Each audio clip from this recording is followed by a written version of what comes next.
नमस्कार, मैं हूं श्वेता मिश्रा अवस्थी और आप देख रहे हैं बिग फाइट लाइव। परिवर्तन प्रकृति का नियम है, लेकिन राजनीति में परिवर्तन भी होता है और मांग भी होती है। परिवर्तन की मांग के बीच सियासी संदेश भी दिया जाता है।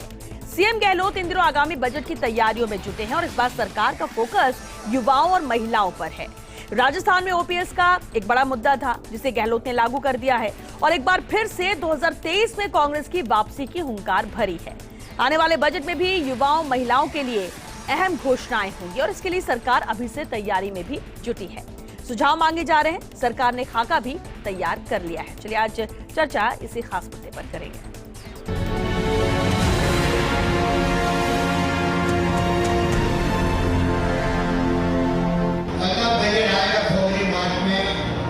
युवाओं को जागरूक समर्पित होगा।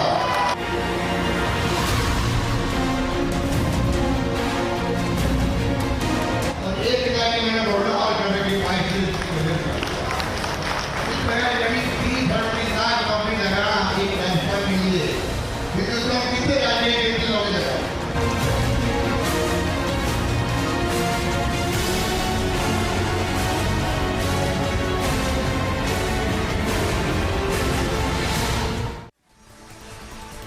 और चलिए इस खास मुद्दे पर चर्चा के लिए खास मेहमान हमारे साथ जुड़ चुके हैं। सबसे पहले उनसे रूबरू करा देते हैं आपको। हमारे साथ बीजेपी विधायक सुमित गोदारा जी हैं, कांग्रेस नेता प्रतीक सिंह जी हैं और साथ ही राजनीतिक विश्लेषक आशुतोष शर्मा जी भी चर्चा में शामिल हुए हैं। बहुत स्वागत है आप सभी का बिग फाइट लाइव में। शुरुआत आप ही से करते हैं सुमित गोदारा जी। बार बार एक बात कही जा रही थी कि नेतृत्व परिवर्तन होगा, जिस तरह के हालात बन रहे हैं प्रदेश में, विपक्ष के तरफ से भी ये बार बार कहा जा रहा था, लेकिन आज जो संदेश, जो मैसेज स्ट्रेट फॉरवर्ड दिया है सीएम अशोक गहलोत की बजट की तैयारियों में जुटे हैं, बजट वो पेश कर रहे हैं, यानी कि ये तो क्लियर है कि कोई नेतृत्व परिवर्तन नहीं। ये तो कांग्रेस का आंतरिक विषय है जी। पर जिस तरह से श्वेता जी लग रहा है कि अशोक गहलोत अपनी सरकार बचाने नहीं लगे हुए हैं माननीय मुख्यमंत्री जी, और जिस तरह से पिछले 3-4 महीने से जो कांग्रेस का केंद्रीय नेतृत्व है और राजस्थान का नेतृत्व है, उनके बीच में जो टकराट है वो पूरा प्रदेश देख रहा है। और इसका अशोक गहलोत जी के और कांग्रेस पे तो कोई सेहत पे फर्क नहीं पड़ेगा, पर जो राजस्थान की 8 करोड़ की जनता जो परेशान हो रही है, विकास ठप है, 4 साल हो गया कोई कार्य नहीं हुआ। जनता पूछ रही है कि मुख्यमंत्री जी कौन सा बजट लेके आ रहे हो, बातें लंबी चौड़ी करते हो।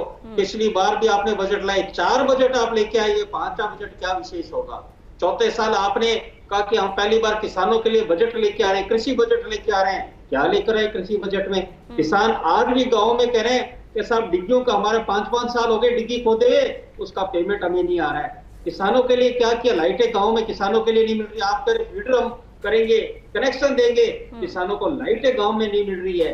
हालत ये 6-6 घंटे पावर कट है, गांव अंधेरे में बैठे हैं। मुख्यमंत्री जी आपने का विकास पथ बनाएंगे, मुख्यमंत्री जी आपने का बेरोजगार भत्ता देंगे, चिकित्सा में क्रांति लाएंगे, क्या लेकर आए? सिर्फ बातें लेकर आए। आप तो नालायक निकम्मा शब्द को जरूर लोगों के मस्तिष्क में लेकर आए, बाकी राजस्थान में कहीं विकास में 4 साल में कहीं लोगों को नहीं दिखा। और ये 5वां बजट नहीं, ये आप अपना दिखाने के लिए केंद्रीय नेतृत्व को आंख दिखा रहे हो कि नहीं मैं ही रहूंगा। लेकिन पिछली बार स्वागत तो बहुत हुआ था बजट का, जब बजट पेश किया सीएम ने, हर वर्ग को छूने की कोशिश की। प्रतीक सिंह जी, कुछ भी नहीं है बजट में, या बजट में जो घोषणाएं की वो भी कुछ पूरा नहीं किया गया, जिस तरह से सुमित जी सवाल भी उठा रहे हैं। लेकिन आगामी बजट को लेकर तैयारियों में अभी से सीएम जुड़ चुके हैं, जिस तरह से सुझाव भी मांगे जा रहे हैं। देखिए, अगर सुमित जी अगर बजट की जो चर्चा है तो बजट की अगर बात पे बात करते तो मुझे लगता है सही बात होती। कृषि और किसान की बात भाजपा वाले ना करें तो वो ज़्यादा अच्छा रहेगा कि जो किसानों के लिए बिल लिए जाते हैं बिना किसानों के पूछे, फिर किसान 1 साल तक बैठे रहते हैं सड़कों पे, उसके बाद में वो बिल लिया जाता है। हम राजस्थान पहली बार ऐसा प्रदेश है पूरे हिंदुस्तान में जिसने किसानों के लिए अलग से बिल लेकर के आए। आप बात कर रहे हैं विकास की, तो आप विकास की बात करिए, चिकित्सा के क्षेत्र में बात कर लीजिए। लगभग 90% परिवार जो है राजस्थान के वो उसमें कवर हो रहे हैं और 3,000 करोड़ रुपए का डिस्बर्समेंट हो चुका है। निःशुल्क इलाज हुआ है लोगों का, 25 लाख लोगों का निःशुल्क इलाज हो चुका है। अगर आप बात करेंगे इन्वेस्टमेंट की बात करेंगे तो अभी 2-3 दिन पहले अखबारों में खबर छपी है कि 535% इन्वेस्टमेंट बढ़ा है राजस्थान के अंदर, जो पूरे हिंदुस्तान में नंबर 1 पे आ गया इन्वेस्टमेंट के मामले में जो इन्वेस्टमेंट हो रहे हैं। अगर आप बात करेंगे युवाओं को नौकरी देने की तो नौकरियां दी जा रही हैं, शिक्षा में दी जा रही है। हमने पहली बार ऐसा हुआ है कि संविदा के जो कर्मचारी हैं उनको नियमित किया है। पहली बार ऐसा हुआ है जो ओपीएस की जो मांग थी लंबे समय तक जो चल रही थी उसको लागू किया है। तो पहले भी, और हमने अपना जो बजट की दिया था पहले 4 सालों में, और जो घोषणा पत्र हमने दिया था उसके 90% चीजें क्रियान्वित हो चुकी हैं। जब तक ये सरकार अपना कार्यकाल पूरा करेगी तो हम अपने घोषणा पत्र की लगभग 100% चीजें पूरी बात सब बेबुनियाद है। आप देख लीजिए ना, पिछले 4 सालों में अगर आप उपचुनावों की बात करेंगे, आप किसको मानते हैं? अगर जनता ही तो कसौटी होती है, तो पिछले 4 सालों के अंदर जितने उपचुनावों की बात करेंगे सब पे जनता ने मोहर लगाई है, और ज्यादातर चुनाव कांग्रेस पार्टी ने जीते हैं। बीजेपी तो तीसरे और चौथे नंबर पे चली गई है, और दोबारा चुनाव आ जाएगा। अभी सरदार शहर का चुनाव है, फिर पता लग जाएगा इनको कि जनता किसको आशीर्वाद देने जा रही है। तो ये सुशासन का पे मोहर लगाती है जनता, और लगातार 4 साल से मोहर लगाती जा रही है, और 2023 में पूर्ण बहुमत से दोबारा से कांग्रेस की सरकार बनने जा रही है। ठीक है आशुतोष शर्मा जी, देखिए मैं एक बात कहना चाहूंगा जी कि ये कह रहे मोहर लगाते जा रहे हैं, तो लोकसभा में 25 की 25 क्यों आ रहे हैं? दूसरा, आपने चिकित्सा का कहा, राजस्थान के मुख्यमंत्री कहते हैं जब एसएमएस में भर्ती हुआ तो वहां का हाल देख के मेरा मन रो उठा। जो राजस्थान की राजधानी में मुख्यमंत्री ये बात के कौन से चिकित्सक की बात? ठीक है, इस पर भी जवाब देंगे प्रतीक सिंह जी से, लेकिन आशुतोष जी का रुख करेंगे। बिल्कुल वापस लौटेंगे, सुमित जी वापस लौटेंगे, आप बिल्कुल अपनी पूरी बात रखिएगा। आशुतोष शर्मा जी, एक तो नेतृत्व परिवर्तन की बात थी, दूसरी तरफ बजट को लेकर पिछले कुछ महीनों पहले से ही सीएम ने कह दिया था, लेकिन इसके बावजूद ये सवाल उठ रहे थे कि क्या वाकई बजट अगला अशोक गहलोत ही पेश करेंगे या कोई और पेश कर सकता है, जिस तरह के हालात बने थे। अब ये स्थिति स्पष्ट हो रही है जो सीएम ने कहा भी, लेकिन दूसरी तरफ जहां इन्वेस्ट समिट होता है, जहां डीजी फेस्ट जॉब फेयर यहां लगाया जाता है, फोकस यहां पर युवा ऊपर खासतौर से बजट में रहने वाला है, महिलाओं की बात कही जा रही है। क्या नजर आता है आपको? बजट पर पूरी तरह से फोकस है ताकि इस बजट से आमजन को राहत और खुशहाल किया जाए? देखिए, ये तो स्वागत योग्य बात है कि जो बजट पेश किया जाएगा उसमें युवाओं को तरजीह दी जाएगी, यानी रोजगार को लेकर के कुछ अच्छे प्रावधान होने की उम्मीद है। ये स्वागत योग्य कदम है, और ये इस दृष्टि से स्वागत योग्य कदम है कि राजस्थान में पूरे देश में 32% बेरोजगारी है, जो देश भर में सबसे ज़्यादा बेरोजगारी की स्थिति है। अब हमारे कांग्रेस के प्रतिनिधि ने अभी कहा कि सब मोहर लगा रहे हैं, सब कुछ अच्छा है।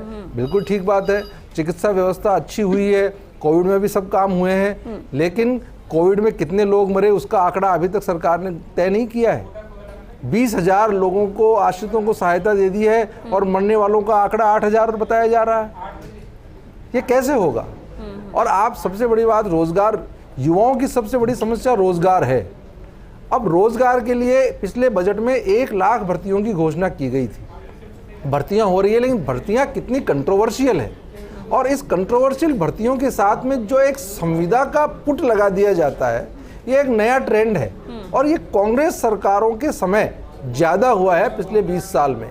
अब आप देखिए कि अभी अभी विद्यामित्र भर्ती किए जा रहे हैं, 90,000 विद्यामित्र भर्ती होंगे, तो खाली पद यानी 90,000 है। इन भर्तियों के बावजूद 90,000 पद हैं, तो संविदा पर भर्ती करने का क्या उद्देश्य है? आगे के लिए समस्याएं छोड़ना, भले ही वो सरकार खुद की बने या दूसरे की सरकार बने, 90,000 पदों पर विद्यामित्र लगाए जा रहे हैं। फार्मेसी का मामला पड़ा हुआ है, और कभी लोक जुम्बिश, कभी शिक्षाकर्मी। अब आप पुरानी भर्तियों को जो संविदा पर है उनको नियमित कर रहे हो, तो क्या ये बैकडोर एंट्री नहीं है? जो लोग संविदा पर लग गए और बाद में उनको स्थायी कर दिया गया, आरक्षण का क्या हुआ इन भर्तियों में?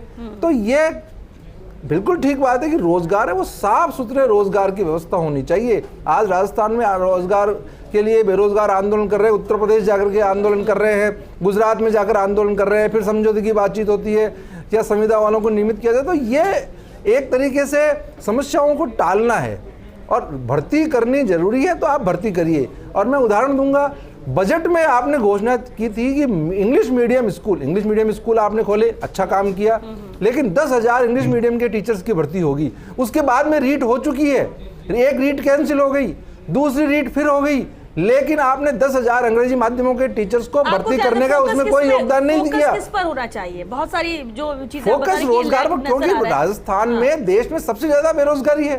तो केवल सरकारी नौकरी नहीं, निवेश की बात आई, निवेश समिट हुआ, सफल रहा, लेकिन उसमें 70% जो है सोलर एनर्जी में इन्वेस्टमेंट का काम हुआ है।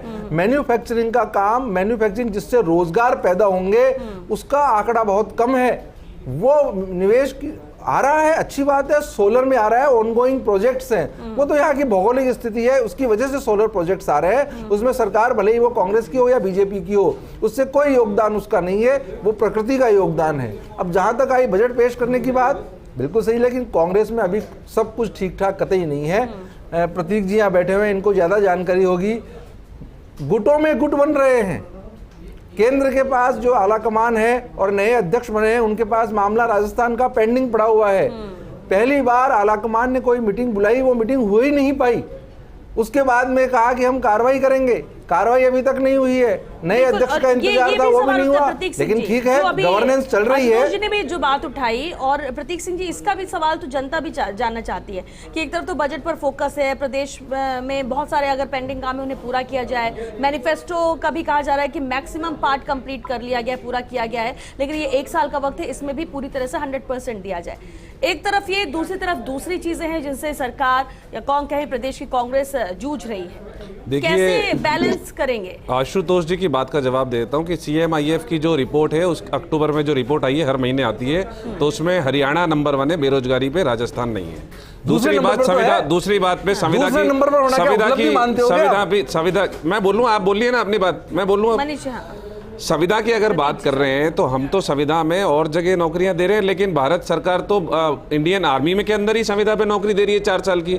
तो मेरे हिसाब से शायद उस पर भी बात हो जानी चाहिए थी। जो अग्निवीर योजना है कि जो 17 साल की उम्र में कोई युवक उसके अंदर नौकरी पे जाएगा और 23 साल की उम्र में जो नौकरी की उम्र होती है उसके अंदर रिटायर हो जाएगा। तीसरी बात, अगर आप बात करेंगे इन्वेस्टमेंट की बात करें, तो अभी मैंने बताया, अखबार में 2 दिन पहले ही छपा है, 535% इन्वेस्टमेंट बढ़ा है पिछले, अगर आप कुछ सालों की बात करेंगे, लगभग 2.5 लाख करोड़ रुपए का इन्वेस्टमेंट आ चुका है। और पहली बार ऐसा हुआ है जब इन्वेस्टमेंट सबमिट हुई है तो MOU साइन नहीं हुए हैं, उसमें क्रियान्वित हुआ है, नेक्स्ट स्टेप पे गया है। पहले ऐसा होता था, जिस दिन इन्वेस्टमेंट सबमिट होती थी उस दिन MOU साइन होते थे, लेकिन MOU पहले ही साइन हो चुके थे। अब आपकी बात पे जाऊंगा, जो बोल रहे हैं कि नेतृत्व की बात, राजस्थान में एक सशक्त नेतृत्व है, सरकार चल रही है, MLA, मिनिस्टर, मुख्यमंत्री जी, सब जगह सब लोग अपने अपने क्षेत्र में लगे हुए हैं। लगातार जनता को सुशासन दिया जा रहा है, और उस सुशासन का ही तो नतीजा है कि लगातार उपचुनाव जीतते हुए आ रहे हैं। अभी एक सरदार शहर का उपचुनाव है, फिर पता लग जाएगा, फिर 11 महीने के अंदर दोबारा चुनाव आ जाएंगे 2023 में, फिर पता लग जाएगा कि राजस्थान की जनता किसको जिता रही है। इनकम्बेंसी यहाँ नहीं है, बिल्कुल नहीं है एंटी इनकम्बेंसी, जनता खुश है। इसी पर एक रिएक्शन जरूर चाहेंगे। एंटी इनकम्बेंसी नहीं है, जनता खुश है सरकार से, बजट बहुत अच्छा पेश किया गया और इससे भी बेहतर पेश करने की तैयारी चल रही है। फिर जो विपक्ष सवाल उठा रहा है वो बताइए, उसका क्या? जी, मैं कांग्रेस के जो प्रवक्ता हैं उनको बताना चाहूंगा कि शायद उन्होंने भी सुना होगा, 2 दिन पहले इन्हीं के मंत्री जो बोलते हैं, कैबिनेट में मंत्री बोलते हैं कि हमारे अब की बार जितने फॉर्च्यूनर में आते हैं उतने ही सदस्य आएंगे और 4 धाम की यात्रा पे जाएंगे। ये मैं नहीं बोल रहा, ना कोई विपक्ष बोल रहा है, ये कांग्रेस के ही मंत्री हैं जो ये शब्द बोल रहे हैं। वो बोले कि 10 से भी कम विधायक आएंगे, और यही बात कांग्रेस की विधायिका दिव्या मदेरना जी कह रही हैं और पूरा कांग्रेस मान चुके। और ये हकीकत तो ये मुख्यमंत्री स्वयं जानते हैं कि 15 सीटें भी उनकी नहीं आ रही। पिछली बार याद करो, जब इनके केंद्रीय मंत्री जो उस समय थे कांग्रेस के, तो पिछली सरकार में उन्होंने कहा मिनी बस जीते आएंगे, और वास्तव में मिनी बस ही आई, और इस बार फॉर्च्यूनर में आएंगे, उतने ही आएंगे। कांग्रेस खुद मान चुके हैं, मुख्यमंत्री खुद मान चुके हैं। आप देखिए मुख्यमंत्री मुख्यमंत्री तो मान रहे हैं एंटी इनकम्बेंसी है नहीं, यानी कि कांग्रेस की सरकार रिपीट होगी। बेहतर काम को लेकर कोविड के दौरान जो काम किया गया, जो योजनाएं, ये आधार बना रहे हैं। सुमित जी, आप श्वेता जी, आपने देखा राजस्थान के मुख्यमंत्री जी को पिछले 3-4 महीने में कई कार्य करते हैं, वो कहीं ना कहीं कन्नी काट के क्षेत्र से, राजस्थान से बाहर या कहीं ना कहीं निकल के, वो उन्हें पता है कि वो कोई कार्य कर नहीं पा रहे, सरकार अस्थिर है, इसीलिए वो जयपुर में कम रहकर बाहर रहना, और कहीं कोई कार्य, आपको गवर्नेंस नाम की चीज राजस्थान में कहीं नहीं दिख रही। सबको यही एक अस्थिरता है, जिसका आप देखो भ्रष्टाचार में राजस्थान नंबर 1 पे है।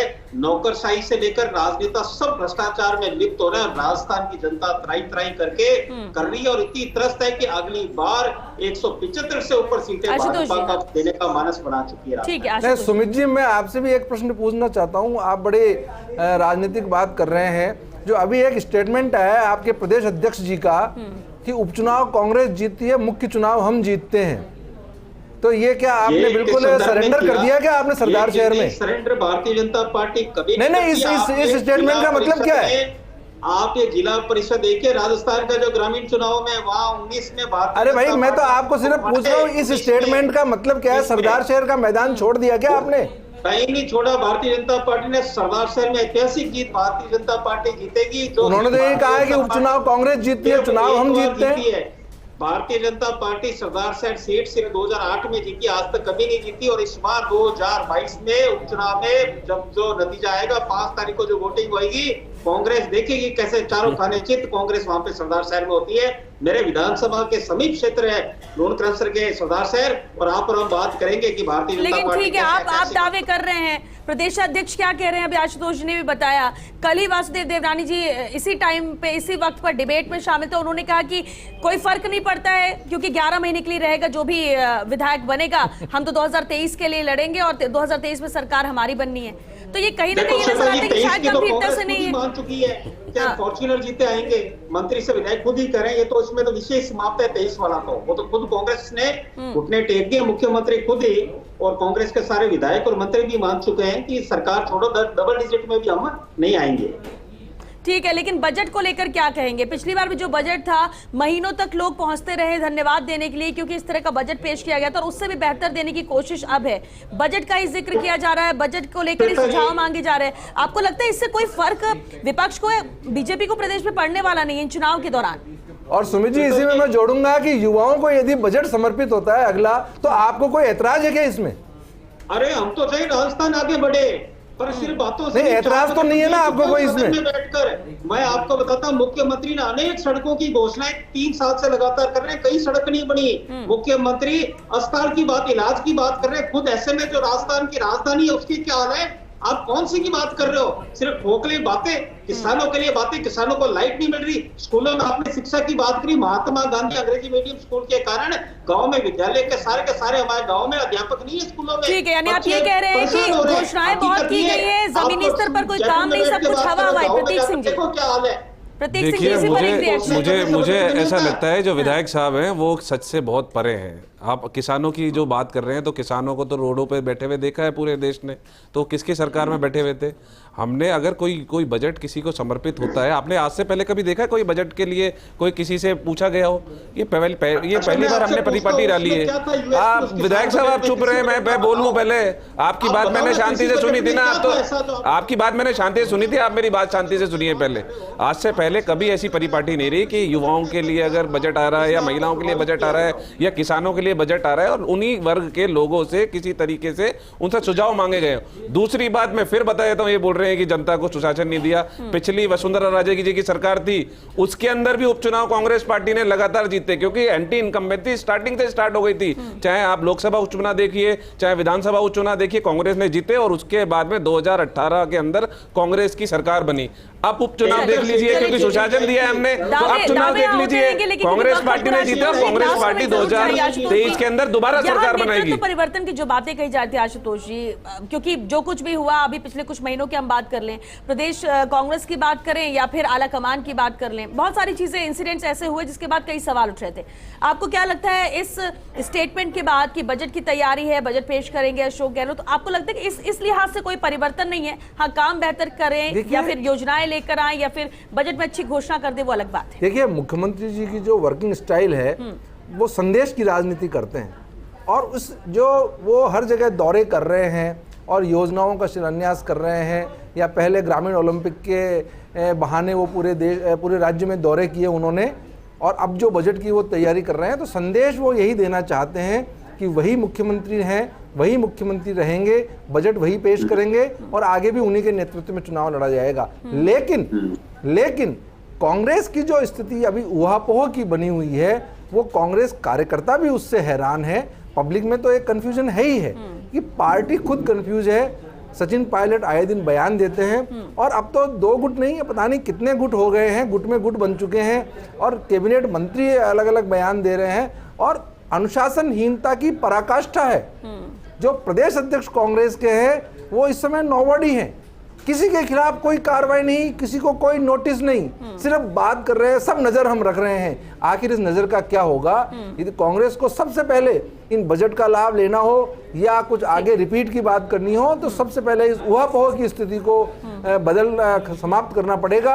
जिसको बनाना है या नहीं बदलना है, स्पष्ट घोषणा करनी होगी, तभी कांग्रेस आगे चुनाव में टिकेगी, वरना कांग्रेस का ओवरऑल बहुत बड़ा नुकसान होने वाला है इस ऊहापोह की स्थिति की वजह से। ठीक है, सिर्फ बातों से कुछ नहीं होगा, क्योंकि वक्त खत्म हो चुका है। बहुत शुक्रिया आप सभी का चर्चा में शामिल होने के लिए।